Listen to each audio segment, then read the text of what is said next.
Lorsque tu marches avec les gens qui veulent se servir de toi, tu deviens un support pour eux.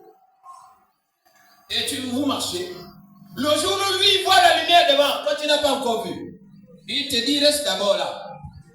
J'arrive. Il t'a déjà abandonné. Élisée a dit au petit Géasi, reste là. Non, plutôt, Élie a dit à Élisée, reste là. Élisée était vigilant. Oui, oui. Et il a fait comme les Ivoiriens. Mon œil, ton œil, mon pied, ton pied. Il dit, l'Éternel est vivant. Dieu est vivant, je ne te quitterai pas. Élisée a collé Élie jusqu'à traverser le Jourdain. Et de l'autre côté du Jourdain, Dieu avait pris Élie dans un tourbillon. Mais comme Élisée visait le manteau d'Élie, le manteau est tombé. Lorsqu'il y avait le tourbillon, le manteau était à l'intérieur du tourbillon. Mais si Élisée n'était pas à côté, il n'aurait jamais récupéré le manteau. Alléluia. Il n'aurait jamais récupéré. Mais Élie ne s'est pas servi d'Élisée. Élie a marché avec Élisée pour travailler avec lui, pour faire avec lui, pour bâtir des vies ensemble. Tu es dans une relation avec un homme, mais parfois l'homme se sert de toi, et lorsqu'il trouve mis ailleurs, il est parti. Tu es dans une relation avec une femme, parfois la femme se sert de toi, elle est là, surtout, moi j'aime écouter certaines chansons. Je vous ai dit qu'il y a des chansons des païens qui enseignent même parfois plus que certaines chansons qu'on dit ici, yo, yo, yo, yo. Hein? Yahweh la moi Nicolas, Yahweh la moi Nicolas, vous chantez comme ça, mais vous ne comprenez pas. Il donne un message grand. Tu épouses une élève, elle se sert de toi pour faire ses études. Dès qu'elle a fini, le bâton qu'elle avait, elle jette. Le bâton qu'elle avait, elle prend, elle jette. Lorsqu'un aveugle retrouve l'usage de ses yeux, la première chose que l'aveugle fait, c'est jeter le bâton. Alléluia. Alléluia. Frères et sœurs. Le troisième signe, je vais un peu vite. Le troisième signe qui prouve que tu as une grande destinée, c'est que tu as un cœur qui sait aimer et aider son prochain. Tu as un cœur qui sait aimer et aider son prochain. Lorsqu'on a un cœur qui sait aider, qui sait aimer son prochain, on est sur la lignée des hommes ordinaires au destin extraordinaire. Alléluia.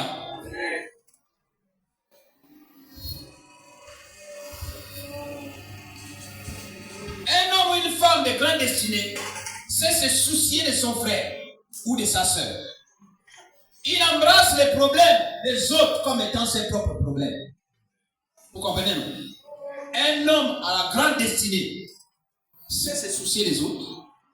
Il connaît embrasser les problèmes des autres comme étant ses propres problèmes. Il est capable de jeûner. Il est capable de prier, d'intercéder pour l'autre. Alléluia. Il est capable de se sacrifier pour l'autre. Vous savez, il y a des gens sur terre là, même au Gabon là, parfois qui ont de bons salaires. Vous savez, nos salaires sont calculés sur la base des salaires des Français. C'est-à-dire que quand on calcule nos salaires, c'est calculé sur la base de toi-même, de ta femme, de tes enfants. Point. C'est ça le salaire. C'est toi-même, c'est ta femme, sont tes enfants. Oh, nous, nos salaires en Afrique, au Gabon particulièrement, ton salaire, C'est le salaire au moins de 30, 40 personnes de tout un village. Tu as les moitas dedans. Je vais parler de moitas. Tu as les moitas dedans. Tu as les batéoulas dedans. Tu as tout le monde dans le même salaire. Et là, le salaire ne peut plus te permettre de vivre aisément. Mais il y a des gens qui se sacrifient. Malgré le peuple, il y en a qui n'ont que 150 000. Il y en a qui ont peut-être 200 000 ou 300 000. Mais vous voyez les choses qu'ils font dans leur famille. Ils savent se sacrifier pour les autres. Alléluia. Ils savent s'organiser pour les autres. Lorsque tu n'es pas capable, en tant que chrétien, de décréter même un jour de jeûne pour ton prochain, tu n'es rien du tout. Tu comprends, non? Tu n'es rien du tout. Tu n'es pas encore arrivé. Et là, tu veux que Dieu te bénisse. Mais avant que Dieu ne te bénisse, bénis d'abord les autres. Quelqu'un me comprend? Avant que Dieu ne te bénisse, tu bénis d'abord les autres. Mais si tu ne sais pas bénir les autres, Dieu ne peut pas te bénir. Alléluia. Si tu es encore au stade où tu arrives à gêner, si tu es déjà au stade où tu arrives à gêner, où tu arrives à intercéder, où tu arrives à te soucier de l'autre, ça veut dire que tu es déjà sur la lignée des hommes aux grandes destinées. Alléluia. Il y a des gens qui arrivent à se dépouiller financièrement parce qu'ils veulent aider. Moïse était de ceux-là. Moïse était riche. Vous le savez, non?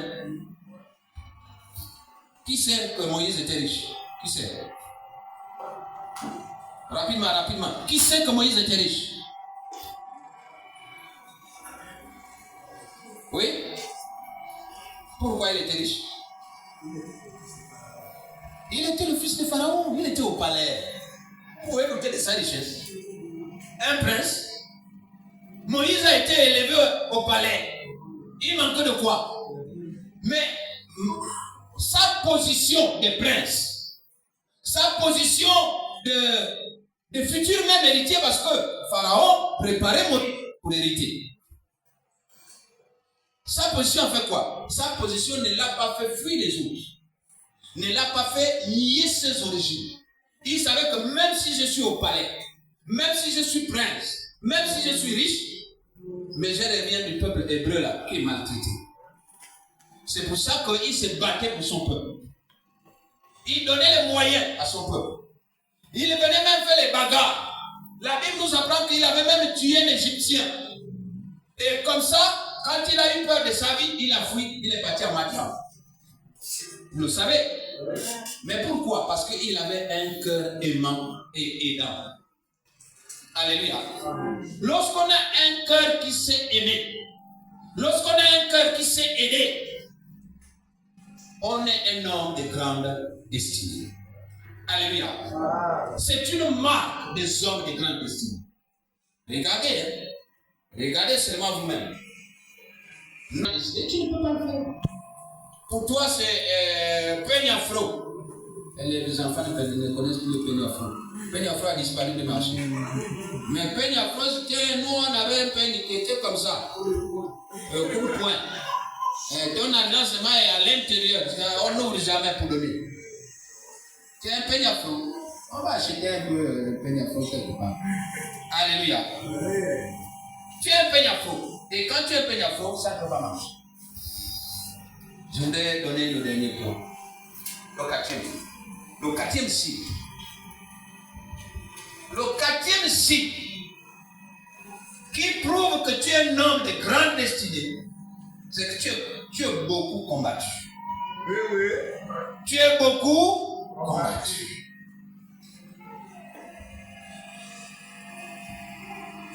Je ne peux pas oublier. Le premier thème que j'ai prêché lorsque j'ai commencé à prêcher la parole de Dieu, c'est ça. Combattu à cause de sa destinée. Mon premier message. Combattu à cause de sa destinée. Bien aimé, Tu es combattu à cause de ta destinée glorieuse. En fait, les gens te combattent à cause de ta destinée glorieuse. Tu te demandes, les attaques viennent à gauche, viennent à droite. Tu te demandes, mais pourquoi? Qu'est-ce qui se passe? Mais parce que tu as une grande destinée. Vous avez déjà vu les gens passer toute une journée. Même les enfants qu'on dit, bon, quand on est enfant, on est encore inconscient. Mais vous avez vu les enfants passer toute une journée pendant la saison sèche, sous un manguier en train de lapider.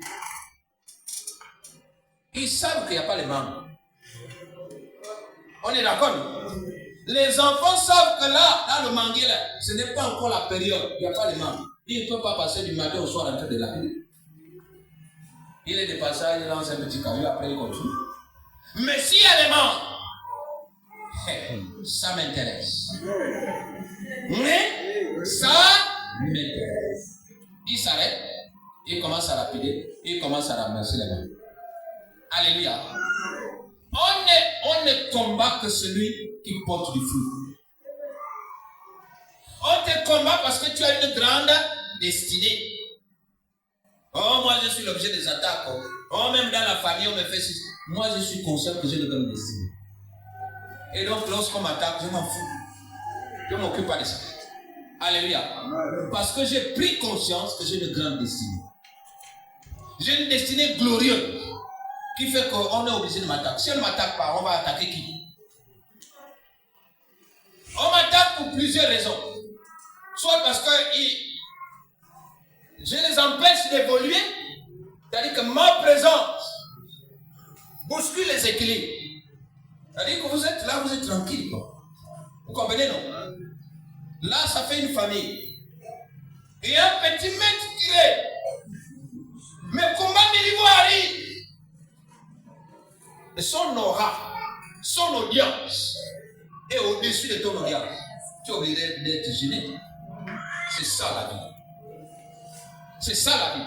C'est-à-dire quand j'arrive avec une audience élevée, avec un aura élevé, tu es obligé de dire non, lui là il est venu faire quoi?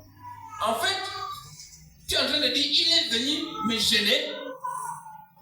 Il est venu, ceux qui ont écrit, les écrivassiers. Voilà. Les écrivassiers ont dit au pays des aveugles, les bornes sont rois. Vous comprenez, non? Au pays des aveugles, les bornes sont rois. Ça veut dire quoi? Ça veut dire que toi tu es avec les aveugles. Aveugle, c'est qui? Aveugle, les deux yeux sont fermés. Ils ne voient pas, c'est ça aveugle. Mais un borne, il voit avec un œil. Donc toi, au moins tu as un œil. Donc devant les aveugles, tu es le roi. Vous avez compris maintenant le proverbe? Les aveugles, les deux yeux ne voient pas. Mais le borne, un œil fermé, un œil voit. Au milieu des aveugles, tu vois. Ça veut dire que maintenant arrive quelqu'un qui a les deux yeux qui voit. Toi qui avais un seul qui voyait au milieu des aveugles, tu n'es plus roi. Tu vas me combattre. Est-ce que vous avez compris ça? Combattu à cause de ta glorieuse destinée. Parce que tu as une destinée grande. Parce que quand on voit en toi, tu as une étoile qui brille. Parce que quand on voit en toi, tu as une personnalité de haut rang, de haute distinction. Quand on regarde, il dit non, il est gênant. Non, c'est pas qu'il est gênant. En fait, il t'empêche de faire encore ton petit zinzin. Parce que tu sais que non, il me connaît. Si je fais même le petit machin là, l'ongando que je faisais là seul, lui il va me dire non, c'est pas ça. Vous comprenez, non? Il me dira que ce n'est pas ça. Ton aura dérange. Ta lumière dérange. Parce que tu as une lumière, tu es porteur de lumière. La Bible dit, nous sommes la lumière du monde, le sel de la terre. Tu es porteur de lumière et ta lumière dérange. Ton aura dérange. Tes capacités que Dieu a données dérangent. Et il est obligé de te combattre. Alléluia. Le diable et ses agents veulent te faire croire que si tu es combattu, c'est parce que tu es maudit, parce que tu es malchanceux, parce que tu es dans le péché. Voilà ce que le diable veut te faire croire. Mais en réalité, tu n'es pas maudit. En réalité, tu n'es pas malchanceux. En réalité, tu n'es même pas dans le péché. Mais pourquoi Job avait été combattu? Était-il dans le péché? Job avait une vie de sainteté. Job avait une vie propre. Job n'avait aucun péché. Job n'avait aucun problème. Mais pourtant, le diable était venu le combattre. Pourquoi? Parce qu'il avait une grande destinée. Alléluia. Ce n'est pas toi le problème, mais c'est ton aura qu'il est. Ta destinée dérange le camp ennemi. Ta destinée dérange le camp ennemi. Alléluia. Mais sache que si le Seigneur permet que les attaques là t'atteignent, c'est parce qu'il veut d'abord te former. Il veut que tes côtes soient solides. Quand un bébé qui vient de naître vient au monde et commence à voir le hitotsoki. Oh non, là, ça c'est le plus grand français. Tu connais le hitotsoki? Le hockey. Mais en langue c'est plus beau. Hockey. Non, ça c'est pas bon. Hitotsoki. Ça c'est bon. Alléluia. Quand le bébé vient au monde, écoutez-moi bien. Quand le bébé vient au monde et commence à voir le hockey, la mère fait quoi? La mère dit quoi? Que l'enfant est en train de solidifier les côtes. Vrai ou faux? Quand le bébé a le hockey, on sait que l'enfant est en train de solidifier les côtes. Lorsque tu es combattu, Dieu laisse que les pointes là, les piquants là te touchent. C'est pour te former. Tu comprends, non? Dieu ne t'a pas oublié. Il t'a pas oublié. Il t'aime encore. Il t'a pas oublié. Il t'aime encore. Alléluia. Il ne t'a pas oublié. Il laisse les attaques t'atteindre. Mais il y a une limite. Dans toute épreuve, Dieu connaît le jour où ça s'arrête. Chaque événement dans la vie de quelqu'un a une date de péremption que seul Dieu connaît.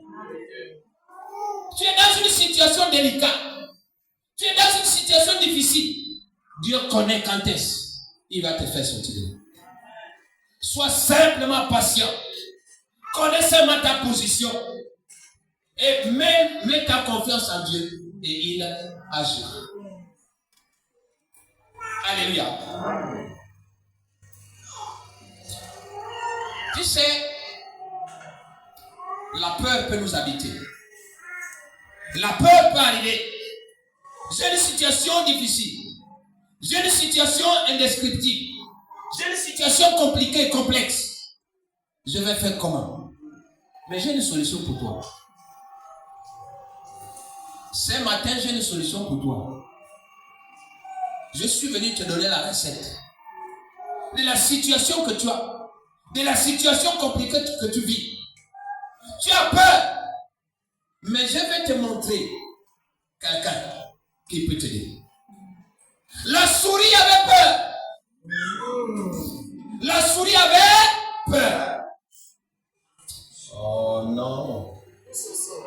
La souris a utilisé ce qu'on appelle le ministère du pont. Oh, tu comprends rien. La souris a utilisé le ministère du pont. La souris avait peur de traverser le pont. Elle a calculé pendant des années. Elle a tremblé. Elle a vociféré. Elle a pleuré. Un jour.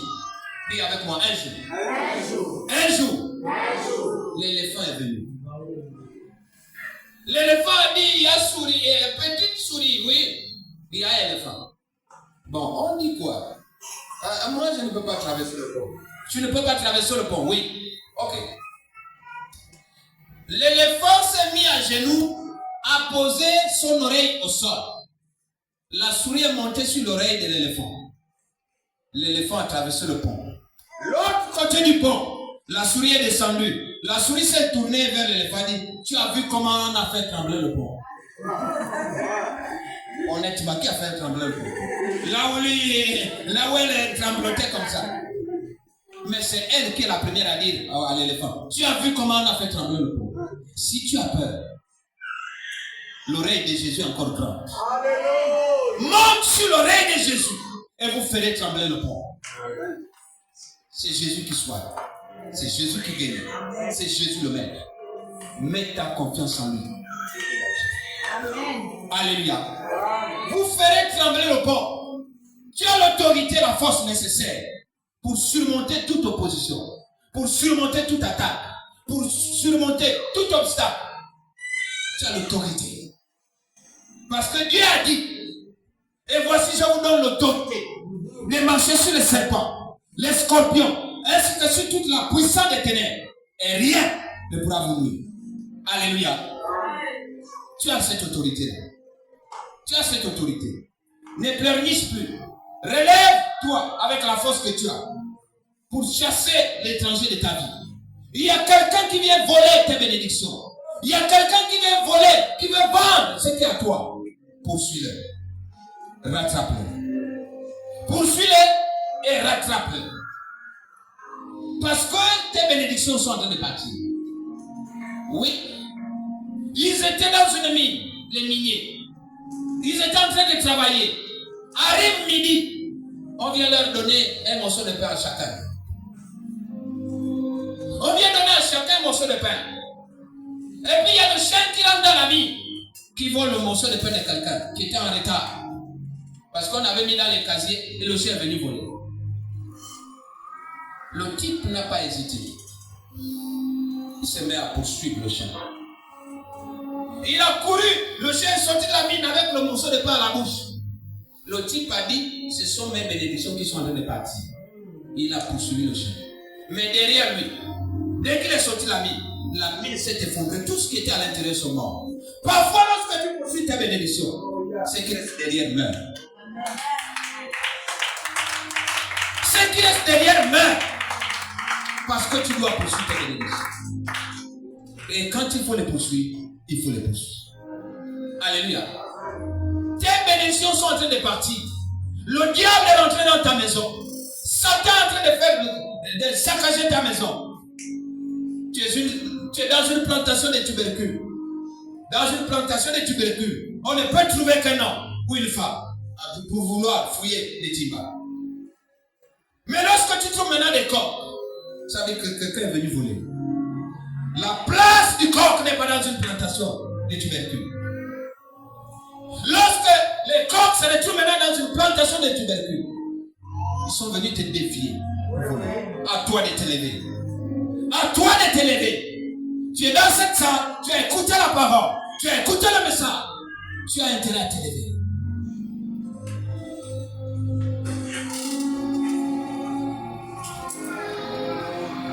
Tu es combattu parce que tu as une destinée.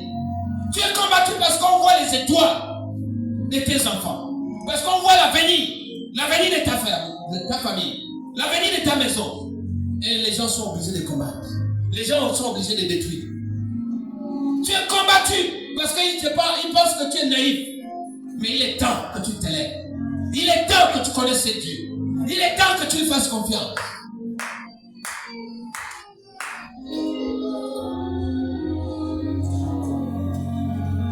Dans Acte 14. Acte 14, verset 19. Rapidement. Le dernier verset qu'on va lire. Acte 14, verset 19. Rapidement. Je voudrais que quelqu'un me lise ça. Rapidement. Acte 14, verset 19.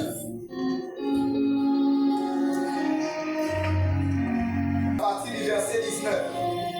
Les Juifs arrivèrent d'Antioche et d'Iconium. Et ils parvinrent à retourner le peuple contre eux. Ils lapidèrent Paul. Puis ils le traînèrent hors de la ville, voyant qu'il était mort. Amen.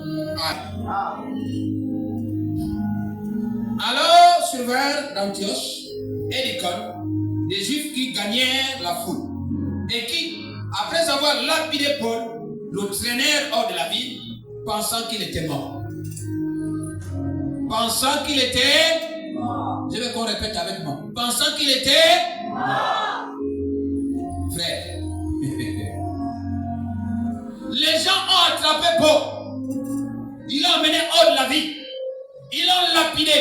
Ils Ils l'ont laissé là-bas, pensant qu'il était mort. Mais si vous lisez la suite, la Bible nous apprend que Paul est revenu dans la vie. Je suis en train de voir quelqu'un, la situation de quelqu'un qui est en train de revenir. Je suis en train de voir la situation de quelqu'un qu'on avait enlevé, qu'on croyait qu'il était mort, qu'on croyait qu'il était déjà enterré. Je vois sa situation en train de revenir. Comme Paul. Les gens qui t'ont enterré, les gens qui ont commencé à crier victoire, vont se rendre compte que la mission n'est pas encore terminée. Ta mission n'est pas terminée. Dieu t'a donné une mission et n'est pas achevée. Si on a cru que tu es déjà mort, si on a cru que tu es déjà enterré, alors que tout le monde disait déjà qu'il était déjà pourri, Lazare était déjà pourri, 4 jours après. Mais la Bible nous apprend que Lazare est revenu à la vie. Lazare est revenu à la vie. Comment et pourquoi? Parce que ses sœurs ont mis confiance en leur Dieu. Parce que ses sœurs ont mis confiance en leur Dieu. La situation avec Dieu, ce n'est pas du bonbon. La situation avec Dieu, ce n'est pas nécessairement du tricottage. Mais la situation avec Dieu, c'est la disposition de ton cœur. Avec Dieu, ce n'est pas une épreuve de vitesse. Mais avec Dieu, c'est une épreuve d'endurance. Dieu est un calculateur. Dieu est un gentleman. Aujourd'hui, il te regarde. Il sait que si tu te donnes ça, après tu vas disparaître. Il veut d'abord que tu lui donnes entièrement ton cœur avant qu'il te fasse du bien. Alléluia.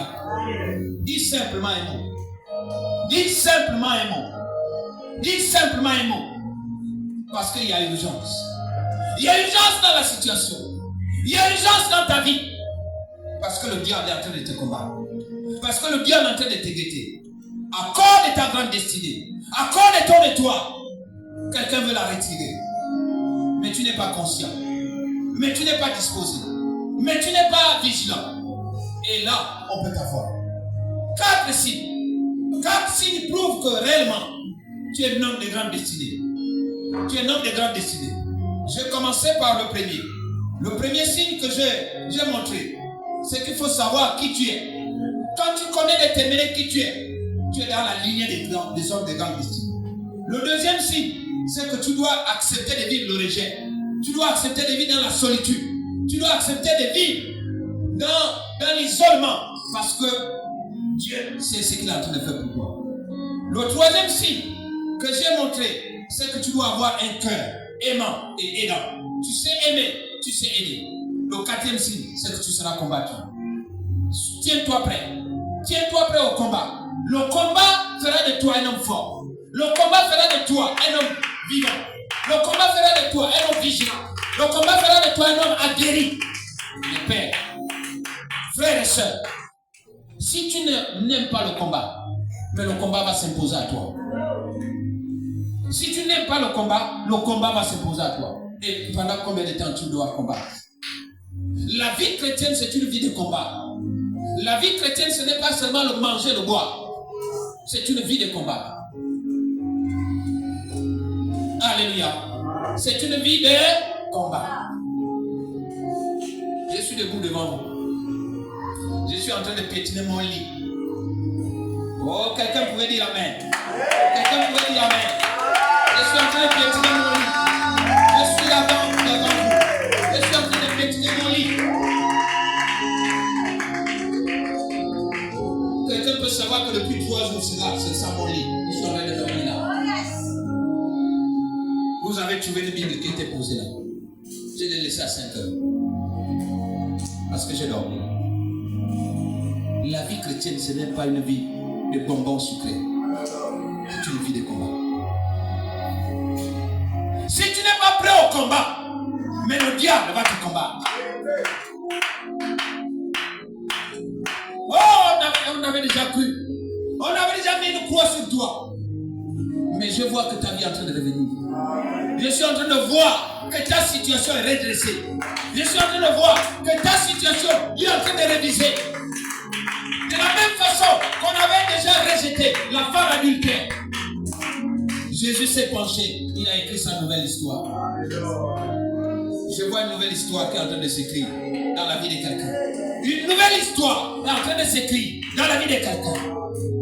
Il faut la saisir. Saisis-la. Dieu est au contrôle.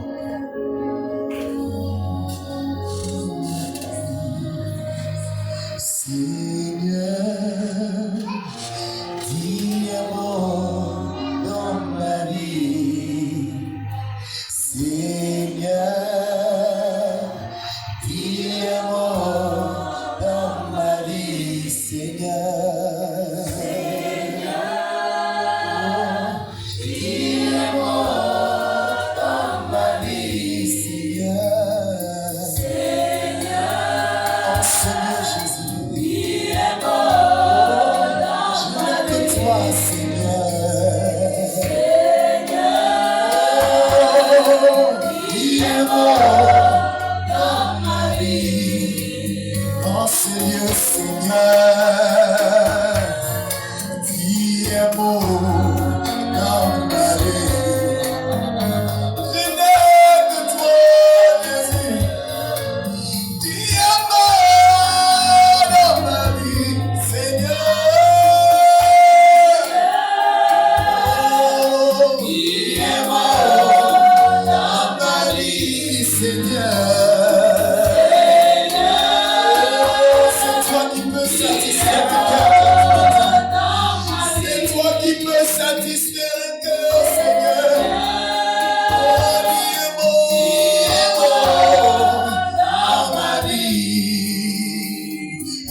Seigneur.